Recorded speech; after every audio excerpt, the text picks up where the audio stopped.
So, hi guys, I'm the faceless stripper, and this is my first video because something pretty traumatizing happened to me. So I'm gonna tell you guys a little bit about myself first before we start the video. I'm 19 years old, I live in New York City, and I'm a dancer. Okay, so I originally worked at a club in Staten Island, and then they upped the age for the dancers to work there, so I had to find a new club. About 2 months ago I found this club, Show Palace, in Long Island City, and I went there and I auditioned, and I was working there for about almost 3 months after, well, I mean, until this happened, what I'm about to talk about. So basically, it's really hard for me to talk about because it's really fucked up what happened to me, and I'm not here to like expose the club, because honestly, yeah, like, I'm an independent contractor, but like, I'm gonna get into it, okay? So I was dancing at this club for 2 months. I'm sorry, I'm sick. I was dancing at this club for 2 months, and everything was smooth. Everything usually goes smooth. And then this following Monday, I was there, and I was talking to this guy, an Indian guy, whatever, usual, because usually the Indian guys, they like the white girls at that specific club. That's how it works. So, Indian guy, he's talking to me, he buys me a drink. I don't think anything of it. I've only been dancing for 2.5 months, 3 months. I was only dancing at the other club for 2 weeks before I came to this club. So I'm a new dancer. I don't know, like,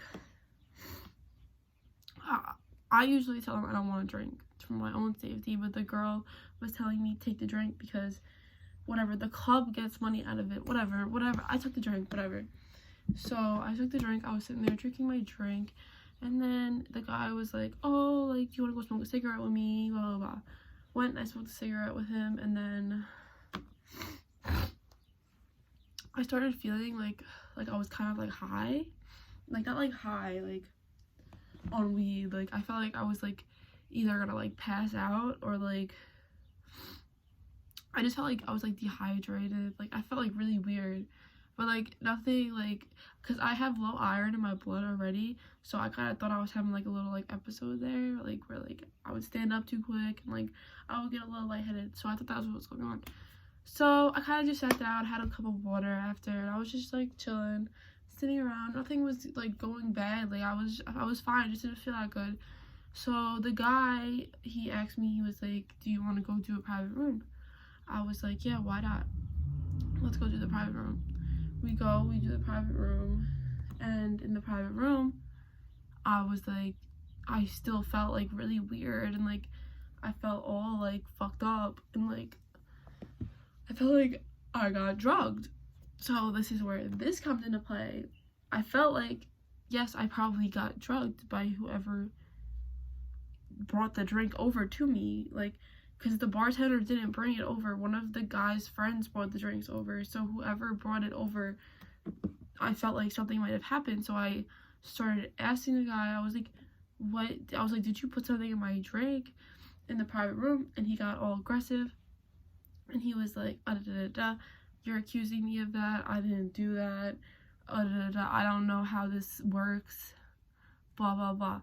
So he stands up in the private room, which every dancer should know. The guy should not be standing up from his seat, and he should not be in any way doing that. So I immediately got like scared, and I was like, please sit down, you can't stand up for the dance, blah blah. So he stood up and he said, listen, if you don't suck my dick, bitch, I will make sure you don't get home tonight. That's word for word what he said to me. And I said, no, I don't do that. I'm loopy, like, I'm out of it. I'm telling him no. I started saying, security, help. And there was other girls doing rooms around me. So I don't know how the fuck they didn't hear me, but I'm calling, I'm saying, please, somebody, get somebody. I'm about to pass out. And I'm, like, falling over, and this guy, he's, like, threatening me. So, whatever. I ran out the room, ran to the locker room, and I was in the locker room, like, having a panic attack in the bathroom. I didn't want to go up to the other girls and tell them, because that's, like, embarrassing. Like, oh my god, like, I'm all fucked up, like, oh, I think I got drugged, like, I just sound like I'm being dramatic or whatever. Like, I'm younger, like, most of the girls are colored girls, and they're all gonna look at me like I'm fucking being retarded. So I go out to cash my receipts, and I went up to the bartender who had given the drinks to the guy, and I said, did you see him do anything with my drink? And she said, I'm not sure, I was probably looking at my phone. Okay, this is where the first problem comes into play. These bartenders are constantly on their phone. I told her, I think he put something in my drink and I don't feel good. She said, go tell security. What the fuck is security gonna do now? The guy already drugged my drink. I was screaming for help in the room with the guy when the guy was trying to get me to do something, and nobody wanted to help me. So I start freaking out on the bartender, and I'm like, you should be paying attention to what the fuck you're serving and what the fuck they're doing with the drinks before they give it to the girls. I was like, first off, you should be giving the girls the drinks. You shouldn't be giving it to them to come give it to the girls, because it's a problem right there. So, anyways, I'm not trying to make the club look bad, but this is just my experience. And then it gets more fucked up towards the end. So, basically, it's like 2:30 in the morning. I don't feel good at all. I'm like, okay, I'm just gonna go home because this just doesn't feel right. Like, I don't feel right. I'm just gonna go home. I'm not gonna make a big deal. I'm not gonna act crazy.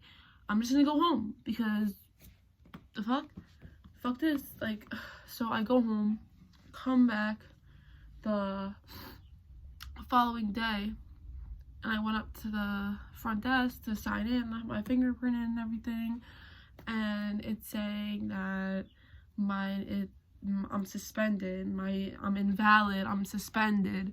So I'm like, so why am I suspended? And then they go for sucking that guy's dick last night. Meanwhile, I did not suck no dick. The guy was standing up, yelling at me, telling me to, and I was screaming, asking for help, and nobody came and fucking helped me. And I didn't even suck his dick. I ended up running out of the room scared. Like, so, moral of the story is they basically fired me so that they could cover up what happened to the owner. They fired me so that I wouldn't go and tell the owner, or I wouldn't go and tell whoever what is going on in there and what the fuck, that they're not properly running their business. First off, I pay a house fee when I walk in for my own safety. That is so I have a safe place to conduct my business, and I have a safe atmosphere with security, with everything, where I won't have to worry about being drugged, having guys stand up on me in the private room, having me screaming for help and nobody coming, okay? That's what a house fee is for, so that you have a safe place to conduct your business. I have to pay a house fee every night, period. And then I can't even go. I'm screaming for help and nobody's coming to help me. Meanwhile, there's security cameras everywhere. Like, really? I just don't understand. And plus, the bartenders constantly being on their phones. Honestly, it's just not a good fucking look. And it's not really good and safe for the girls because they're the ones who are distributing the drinks. So, I just wanted to share that fucking horrible experience. I don't work at Show Palace anymore. Fuck Show Palace, honestly. They are hella sketchy.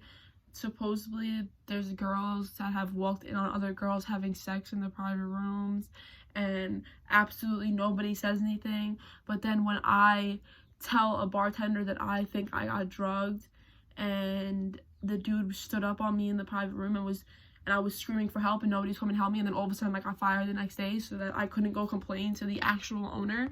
That's what happened, because the managers don't want to get fired because of the girls don't feel safe.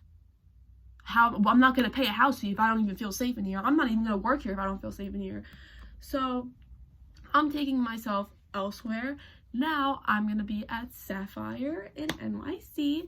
You guys can message me for the exact location. Remember, I'm the faceless stripper. You're not gonna see my face on this account. So that's about it. I just wanted to share that fucking horrible story, and I want the owner to see this video so he knows what happened and what actually happened, because what they're saying happened is not what happened, and you need to get better management and better security, and you actually have to have security standing by the private room, by the door, so that if a girl does scream for help, or if a girl screams for help, he should be able to hear her, or you guys should have a panic button in the private rooms so you could press a button and security will come. Because honestly, that wasn't my first experience where security didn't want to do their job. The first time a girl, my friend, I'm not gonna say her name, a guy, he groped her right outside the stage, groped her vagina, which you're not supposed to do. We could get arrested for that because that's prostitution, and if somebody comes and gropes your vagina, you can't do that. So we ran to the security, got security came over and basically had to pick the guy up and throw him out the door. But then we're in the locker room getting ready, and security comes running in, yelling at us, saying that we're gonna get fired because he might get shot for throwing that guy out. But that's you doing your fucking job. If you can't handle this job, don't work here. If you're scared you're gonna get shot for kicking somebody out of the club, why the fuck did you let them in it to begin with? Why do you let these gangbangers with face tattoos on in your club, and then you're scared to throw them out because you're scared you're gonna get shot? I can't. Security doesn't want to do their job. Bartenders are bitches and they want to look at their phones. Fucking management is shit. Gus, I don't even know where the fuck Gus is. I haven't seen him in weeks, so they fired me, so I can't tell him what the fuck happened to me. And I'm just gonna put it on here so that everybody can fucking see it, because I call Show Palace, nobody answers. I call here, I call there, and nobody answers. So, you know what? Fuck you guys. Now you're on YouTube, and fuck your establishment, because this shit is bullshit. You guys treat us like shit, like objects, and we pay to work there. We should feel safe working there. First off, drugs should not be coming through the door for people to put in the females' drinks. No drugs should be coming through the door. Y'all should be searching people hard for that shit. There's guys smoking weed outside, so I know that y'all are letting shit pass, so whatever. I'm done with this rant. I hope y'all got the point. Fuck Show Palace. Fucking go work there if you want to get fucking raped and fucking date rape drugs in a fucking private room. Don't even work there, because it's a waste of fucking time. They put all this, oh, go work at Show Palace, blah, blah, blah. Don't waste your time. Find a better club, a safer club, a club that actually will keep you safe. Who the fuck cares if you pay a higher house fee? That's a club that will actually keep you safe because you're paying a higher house fee. This club, they got some low-ass house fees, and they don't fucking... I could have gotten killed in that fucking private room. He said, suck my dick or you won't make it home tonight. You know how scared I was walking to my fucking car leaving work? You know how fucking terrified I was? And nobody cares. Nobody fucking cares. I tell the bartender, I tell the security, oh, did he whip his dick out? Okay, then, Meanwhile, I had a date rape drug put in my drink, and then the dude tried to rape me in the fucking private room, and then they fired me the next day saying I sucked his dick in the private room, which never happened. He stood up and told me to, and then I told the security and the bartender that that's what happened, so they suspended me for that, so that I couldn't go tell Gus what actually happened. So here you go. This is what actually happened. Fuck you, Show Palace. Suck my dick. Come see me at Sapphire on the weekend, and I'll be back with another video soon, bitches.